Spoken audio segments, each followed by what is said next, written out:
চলমান তাপপ্রবাহ থেকে নগরবাসীকে কিছুটা স্বস্তি দিতে চিফ হিট অফিসারের পরামর্শে রাজধানীর বিভিন্ন সড়কে কৃত্রিম বৃষ্টি ঘটিয়েছে ঢাকা উত্তর সিটি কর্পোরেশন। স্প্রে কামান গাড়ি ব্যবহার করে ঢাকার বিভিন্ন সড়কে এই কৃত্রিম বৃষ্টির ব্যবস্থা করছে সিটি কর্পোরেশন। কিন্তু গরম মোকাবিলায় আসলে কতটা কার্যকর কৃত্রিম বৃষ্টি, দুবাই সহ বিশ্বের অন্যান্য শহরে পরিবেশ শীতল রাখতে কিভাবে কৃত্রিম বৃষ্টিপাত তৈরি করা হয়, বিস্তারিত জানাচ্ছেন ইমতিয়াজ আলম। সম্প্রতি ঢাকা উত্তর সিটি কর্পোরেশন ওয়াটার স্প্রে ক্যাননের মাধ্যমে ঝিরিঝিরি পানি ছিটানোর মাধ্যমে কৃত্রিম বৃষ্টি ঘটাচ্ছে শহর জুড়ে। তাতে মেতে উঠেছে শিশুসহ নগরবাসী। ২৭ এপ্রিল আগারগাঁওয়ে পানি ছিটানোর কার্যক্রম পরিদর্শন শেষে মেয়র বলেন, চিফ হিট অফিসারের বিভিন্ন সুপারিশের ভিত্তিতে আমরা ব্যবস্থা নিচ্ছি।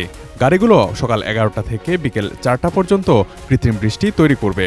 সিটি কর্পোরেশনের এই গাড়িগুলোর প্রতিটির দৈনিক প্রায় ৪ লাখ লিটার পানি ছিটানোর সক্ষমতা রয়েছে।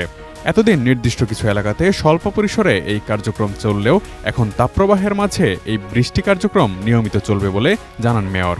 কৃত্রিম বৃষ্টি যেমন পরিবেশের তাপমাত্রা কমাতে সহায়তা করতে পারে, তেমনি বায়ু দূষণ হ্রাসেও ভূমিকা রাখে এটি। বৃষ্টির পানির ফোঁটার সঙ্গে বায়ুমণ্ডলে ভেসে থাকা দূষিত কণাগুলো মাটিতে পড়ে যায়। এতে পরিবেশ অনেকটাই শীতল হওয়ার পাশাপাশি বাতাস নির্মল হয়। তাই বলা যায় এই পদ্ধতিটি কার্যকরী। কৃত্রিম বৃষ্টি ঝরানোর জন্য বিজ্ঞানীরা ১৯৪০ সাল থেকেই চেষ্টা করে যাচ্ছেন। এর জন্য ক্লাউড সিডিং নামক একটি পদ্ধতির ব্যবহার এখন পর্যন্ত সবচেয়ে বেশি লক্ষ্য করা গেছে। বিশ্বের প্রায় কয়েক ডজন দেশ কৃত্রিমভাবে বৃষ্টি ঝরানোর জন্য ক্লাউড সিডিং ব্যবহার করেছে। খরা রোধে, তাপমাত্রা হ্রাসে ও বায়ু দূষণ কমানোর লক্ষ্যে সংযুক্ত আরব আমিরাত, যুক্তরাষ্ট্র, চীন, ভারত, কানাডা, পাকিস্তান ইত্যাদি দেশ সম্প্রতি ক্লাউড সিডিং পদ্ধতিতে বৃষ্টি নামানোর চেষ্টা করেছে। বিশ্বের অন্যতম দূষিত শহর লাহোরে বায়ু দূষণের ফলে সৃষ্ট ধোঁয়াশা কমিয়ে আনতে গত ডিসেম্বরের মাঝামাঝিতে সংযুক্ত আরব আমিরাতের সহায়তায় প্রথমবারের মতো ক্লাউড সিডিংয়ের মাধ্যমে কৃত্রিম বৃষ্টি ঝরানোর ব্যবস্থা করে পাকিস্তান। ক্লাউড সিডিংয়ের ফলে লাহোরের ১০% এলাকায় ওই দিন হালকা বৃষ্টি হয়েছিল। ডিজাইন, এলিগেন্স, বিউটি, সেরা পণ্য সবার জন্য জেভিকো। ক্লাউড সিডিং হলো এমন একটি প্রযুক্তিগত পদ্ধতি যা আকাশে বিদ্যমান মেঘগুলোকে আরও বৃষ্টি তৈরি করার জন্য প্রভাবিত করে। এর মাধ্যমে সিলভার আয়োডাইড, পটাশিয়াম আয়োডাইড বা তরল প্রোপেনের মতো পদার্থগুলো বাতাসে ছড়িয়ে দেওয়া হয়। এই প্রক্রিয়াটির লক্ষ্য মেঘের মধ্যে বৃষ্টির ফোঁটা গঠনকে উৎসাহিত করে বৃষ্টিপাতের পরিমাণ বাড়ানো।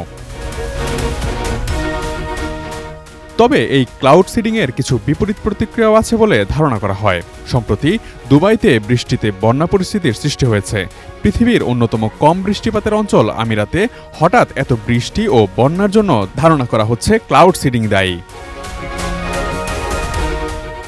গত ১৬ এপ্রিল দুবাইয়ে মাত্র ১২ ঘন্টার ব্যবধানে ৭৫ বছরের মধ্যে সর্বোচ্চ বৃষ্টিপাতের ফলে মরুভূমির দেশটিতে বিভিন্ন স্থানে বন্যা দেখা দেয়। শহরটির পানি নিষ্কাশনের অবকাঠামো সীমিত থাকার কারণে বন্যার পরিমাণ এত তীব্র হয়েছিল যে দুবাই আন্তর্জাতিক বিমানবন্দরও পানিতে তলিয়ে গিয়েছিল। এই বৃষ্টি শুরুর আগে দুবাই ৬-৭টি ফ্লাইটে ক্লাউড সিডিং করেছিল। ফলে সন্দেহ করা হয় কৃত্রিম বৃষ্টিপাতের এই চেষ্টাই দুবাইকে পানিতে ডুবিয়ে দিয়েছে। অবশ্য বিশেষজ্ঞদের বরাতে মার্কিন সংবাদ মাধ্যম CNN জানিয়েছে, ক্লাউড সিডিংয়ের জন্য এই বৃষ্টিপাত হয়নি। এই কৌশলের মাধ্যমে বৃষ্টি ঝরানো সক্ষম হলেও বন্যা তৈরি করার মতো ভারী বৃষ্টিপাত তৈরি সম্ভব নয়। তবে বাংলাদেশের প্রেক্ষাপটে ক্লাউড সিডিংয়ের মাধ্যমে কৃত্রিম বৃষ্টিপাত অপ্রয়োজনীয় বলে মনে করেন বিশেষজ্ঞরা। তাই ঢাকায় প্রকৃতিকে প্রভাবিত করার পরিবর্তে পানি স্প্রে করে বৃষ্টির আবহ তৈরি করা হচ্ছে, যা যুক্তিসঙ্গত।